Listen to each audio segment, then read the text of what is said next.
c'est une clientèle masculine, assez urbaine. Je vous dis pas que l'homme du kibbutz il va y aller. Non, ça c'est sûr.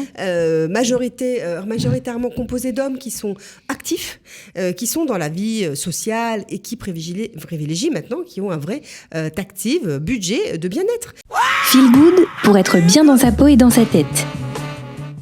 Les soins esthétiques, les produits d'esthétique pour femmes, on le sait, on en a beaucoup parlé. Mais pour les hommes, y a-t-il un marché ? Les hommes s'intéressent-ils et de plus en plus à ce type de produits ou de soins ? Eh bien, c'est exactement ce qu'on va voir avec Carole Carat. Carole Carat, bonjour. Bonjour Cathy. Alors, les hommes aiment l'esthétique.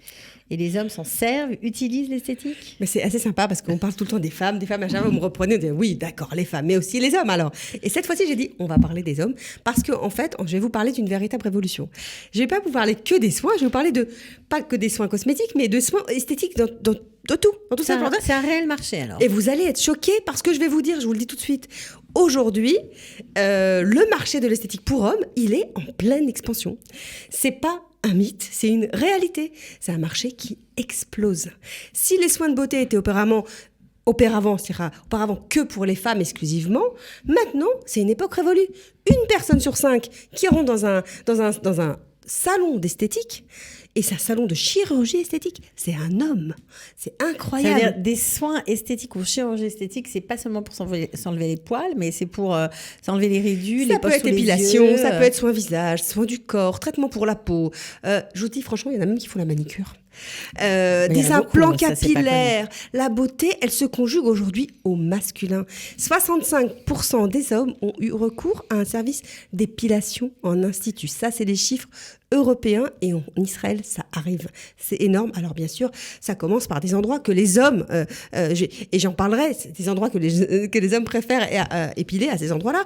Mais c'est pour vous montrer que on a toujours l'impression que c'est que la femme qui va dépenser tout l'argent. Ouais. Mais non. Alors en fait, c'est les jambes, le dos, sous les bras, c'est quelque chose. On va y revenir. En tout cas, c'est une clientèle masculine, assez urbaine. Je vous dis pas que l'homme du kibbutz il va y aller. Non, ça c'est sûr. Majoritairement composé d'hommes qui sont actifs, qui sont dans la vie sociale et qui privilégient maintenant, qui ont un vrai active budget de bien-être social. Ils ont un institut de beauté en bas de chez eux. Ils ont par exemple des poils sur le dos, ça les dérange. Ils ont dit, je vais le faire. Ils ont des rides entre les yeux. Donc il y a des tabous passer. Ouais, oui. c'est des tabous qui sont tombés, quoi, franchement. Ah, complètement. On est dans l'ère. Il n'y a plus de tabous. Il n'y a plus de tabou. Moi aussi, j'ai le droit d'être beau. D'abord, il y a beaucoup de femmes qui font beaucoup plus jeunes que leur âge maintenant. Donc, j'imagine qu'ils ont aussi une pression, ces hommes-là. En général, les hommes font naturellement plus jeunes que leurs femmes. Pas tous. Mais en tout cas, moi, je ne vous parle pas de ces hommes-là. Je vous parle des hommes de la nouvelle génération. La nouvelle génération, l'esthétique, pour eux, ça fait partie de leur vie. C'est-à-dire qu'ils ont des attentes qui sont nécessaires et qui sont différentes des femmes. Alors, ça, c'est très intéressant. Ça, c'est quoi leurs attentes ? Ils cherchent quoi, les hommes ? Alors, c'est très important. Ils veulent un soin. Contrairement à la femme, ils veulent que ce soit rapide. Ok, je veux bien venir une fois, mais je veux pas venir 10 fois, s'il vous plaît. Ok, en une fois, vous m'enlevez tous ces trucs, tous ces poils. Ils veulent pas avoir mal. Ils sont pas prêts à la douleur. Hein. Vous savez la phrase sois belle il faut souffrir pour être belle, que parfois des femmes disent. Non, eux c'est pas comme ça. Ils veulent que ce soit efficace. Ils ont pas de problème d'aller dans la technologie. On va leur dire oui, mais moi j'ai un appareil super sophistiqué de laser. Ils y vont, ils adorent. Ils ont vraiment pas de problème. Par contre, vraiment, la douleur, ils ne supportent pas la douleur. Donc, on va leur dire, on peut t'endormir, etc. Oui, il n'y a pas de problème.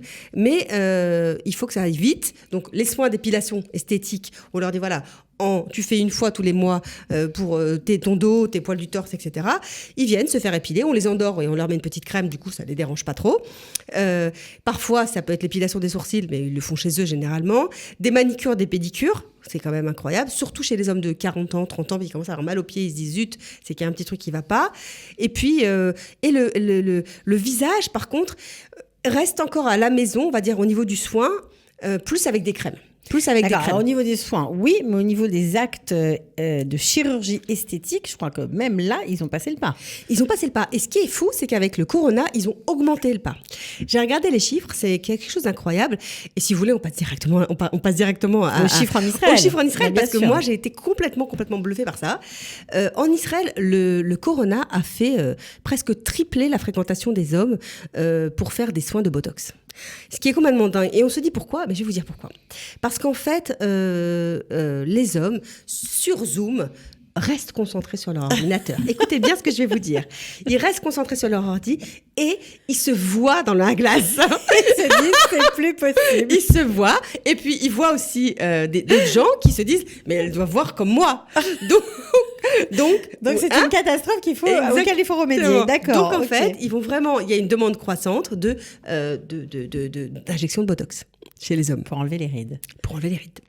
C'est fou, hein. Après, c'est vrai que... Alors vous avez dit 3 fois, on a des chiffres à peu près plus précis ou pas ? Oui, bien sûr. Alors, je vais vous dire, en Israël, je vais vous dire les chiffres parce que c'est assez hallucinant. Alors, 30% par exemple des gens qui vont faire du laser sur le corps, c'est des hommes. C'est quand même énorme. Il y a une augmentation cette année de 22% sur le Botox chez les femmes. Okay. Botox, enlever les rides, 30%. Acide hyaluronique, remplir les rides, c'est quand même quelque chose qui est vraiment, on n'a pas du tout l'impression.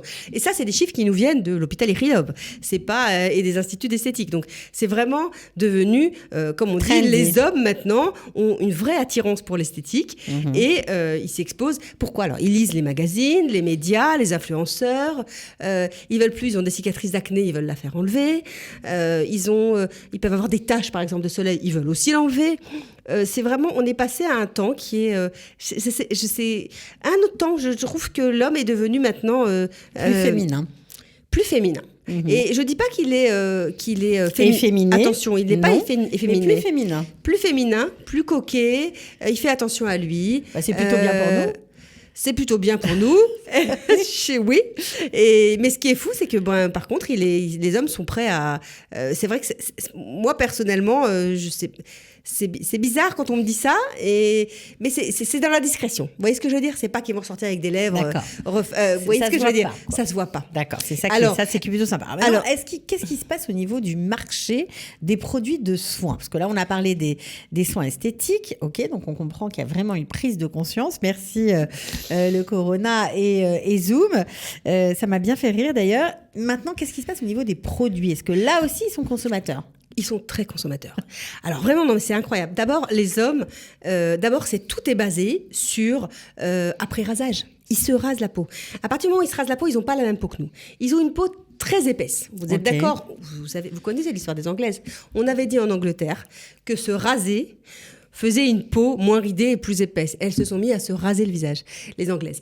En fait, il est vrai que plus on se rase le visage, plus on renforce en fait cette couche qui devient après très épaisse. Et donc, la peau a tendance à moins rider. Déjà, c'est quelque chose de pas mal déjà pour eux. Mais ce qu'il faut savoir, c'est que les hommes ont toujours, après le rasage, eu l'utilisation de mettre un aftershave. Maintenant, les ventes mondiales des produits de soins pour hommes, ils vont doubler encore d'ici 2031 parce qu'en fait, ils représentent 55 milliards de dollars dans le monde. C'est énorme. C'est d'abord les États-Unis. Les hommes américains sont vraiment très, très, on va dire, friands de ces produits-là. Mais c'est également l'Asie. C'est incroyable de voir des chiffres. C'est l'Inde, c'est l'Asie de l'Est, la Chine. Ces marchés clés de s'occuper de soi pour un homme, c'est complètement incroyable, avec des progressions de plus de 10% par an. Et chez nous aussi, ça augmente, parce qu'en fait, ce qui se passe, c'est que les produits après-rasage sont devenus des produits crème, sérum. On met des après-rasages avec des petits anti-rides. La marque qui sortait avant des produits pour des sérums pour les femmes, ils mettent le même avec sérum Men, vous savez, MEN. Ouais. Et donc, la femme, généralement, ce qu'elle fait, elle achète son produit et hop, elle prend un produit pour son mari. Le mari s'habitue à prendre ce produit-là. Il voit qu'il a une peau qui est beaucoup plus confortable, il crispe moins, etc. Et il achète après tout de suite tout seul ses produits. Et c'est incroyable. Et alors, tout seul ses produits, mais où ? Ce qui est fou, c'est comme vous savez, l'homme, il adore acheter en ligne. Je ne sais pas si vous savez, les hommes ont une facilité pour commander les produits sur Internet. Donc du coup, maintenant, ils commandent leurs produits en ligne et c'est le canal de distribution le principal pour eux, parce qu'avec une augmentation de 9 à 10% par an pour la commande en ligne de produits pour les hommes. C'est waouh. Et surtout avec le Covid. Bien sûr. En tout cas, on a appris beaucoup de choses sur les hommes et l'esthétique. Apparemment, on aurait pu croire qu'ici, au Moyen-Orient, on était un petit peu en retard. Eh bien non, pas du tout. Là aussi, on est pas mal. En tout cas, merci Carole de nous avoir éclairé sur ce sujet très intéressant. Très sympathique. Très sympathique. On se retrouve la semaine prochaine. À bientôt. Ciao. Au revoir. Feel Good pour être bien dans sa peau et dans sa tête.